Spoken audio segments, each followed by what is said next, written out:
السلام علیکم ورحمۃ اللہ وبرکاتہ۔ میرے محترم ناظرین، آج ہم بڑے ہی اہم مسئلے کے اوپر گفتگو کریں گے۔ میں آپ سے گزارش یہ کروں گا، اگر آپ اس ویڈیو کے اوپر آ ہی گئے ہیں تو آپ نے یہ ویڈیو مکمل دیکھنی ہے، کیونکہ جیسے جیسے محرم کا مہینہ قریب آنا شروع ہو جاتا ہے تو اکثر یہ باتیں لوگ کہنا شروع کر دیتے ہیں کہ قربانی کا گوشت محرم کا مہینہ آنے سے پہلے پہلے ختم کر لو۔ اگر آپ لوگوں نے محرم کے مہینے کے اندر قربانی کا گوشت پکایا، اس کو کھایا کسی بھی طریقے سے، تو آپ کو گناہ ہوگا، بہت سخت گناہ ہے۔ بعض لوگ کہتے ہیں کہ قربانی کا گوشت محرم کے مہینے میں کھانا حرام ہے۔ میرے محترم بھائیوں، بات کو غور سے، توجہ سے آپ نے سمجھنے کی کوشش کرنی ہے۔ دیکھیے، جو چیز حرام ہے وہ ہر مہینے میں ہی حرام ہے، اور جو حلال ہے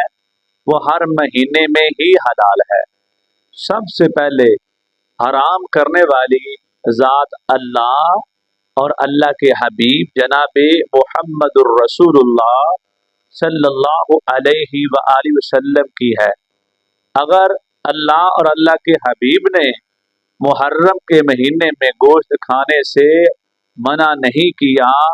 اور یہ نہیں کہا کہ اس میں گناہ ہوتا ہے، تو ہم لوگ کون ہوتے ہیں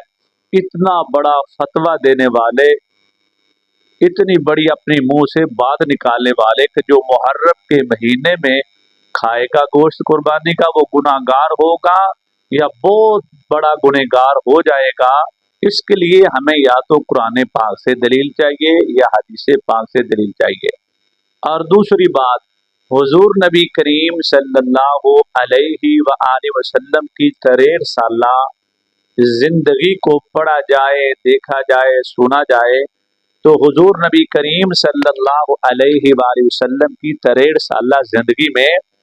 کئی دفعہ محرم کا مہینہ آیا،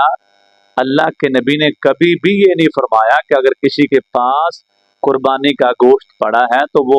محرم کے مہینے میں نہ کھائے، اگر کوئی کھائے گا تو اس کو گناہ ہوگا، وہ بڑا گناہگار ہوگا۔ حضور نبی کریم صلی اللہ علیہ وآلہ وسلم کے بعد اگر خلیفہ اول کو دیکھا جائے، خلیفہ دوم کو دیکھا جائے، خلیفہ سوم کو دیکھا جائے، خلیفہ چہارم کو دیکھا جائے، تو خلفائے راشدین کی زندگیوں میں سے کسی ایک خلیفے کی زندگی سے یہ بات نہ فعلاً ثابت ہوتی ہے نہ قولاً ثابت ہوتی ہے کہ جس میں خلفائے راشدین کا یہ موقف ہو کہ محرم کے مہینے میں گوشت کھانا قربانی کا یہ حرام ہے یا قربانی کا گوشت کھانا بہت بڑا گناہ والا کام ہے۔ اور خلفائے راشدین سے آگے چلے، ہم اہل بیت کی بات کریں، نبی پاک کے ازواج کی بات کریں، نبی پاک کی بنات کی بات کریں، داماد رسول کی بات کریں، تو جو نبی کریم کے قریب سے قریب تر رشتہ دار ہیں جن کو ہم اہل بیت کا نام دیتے ہیں، بڑے ہی مقدس رشتے ہیں، مطہر رشتے ہیں، تو اہل بیت کی زندگیوں میں کئی دفعہ یہ محرم کا مہینہ آیا، انہوں نے کوئی ایسا قولاً یا فعلاً کوئی ایسا عمل پیش نہیں کیا، کسی بھی اہل بیت کے کسی ایک فرد سے یہ بات ثابت ہو جائے کہ وہ کہہ رہے ہوں کہ محرم کا مہینہ ہے، ہم نہیں کھاتے اس لیے کیونکہ محرم کا مہینہ ہے، یا کسی کو قربانی کا گوشت کھاتے ہوئے دیکھا اور اہل بیت کے کسی ایک فرد و بشر نے یہ بات کہی ہو بھی محرم کا مہینہ ہے، آپ کو پتہ نہیں اور آپ گوشت کھاتے جا رہے ہیں۔ تو میرے محترم بھائیوں، اسی طریقے سے پوری شریعت کو دیکھا جائے تو پتہ یہ چلتا ہے، یہ عام فام لوگوں کی بات ہے، یہ ایک رسم ہے اور یہ ایک لوگوں کی اپنی بنائی ہوئی بدعت ہے جس کو محرم میں کیا جاتا ہے، اور اس رسم اور بدعت کے ساتھ کسی اہل علم کا کوئی تعلق نہیں۔ دیکھیے، اہل حدیث علماء کو دیکھیں، اہل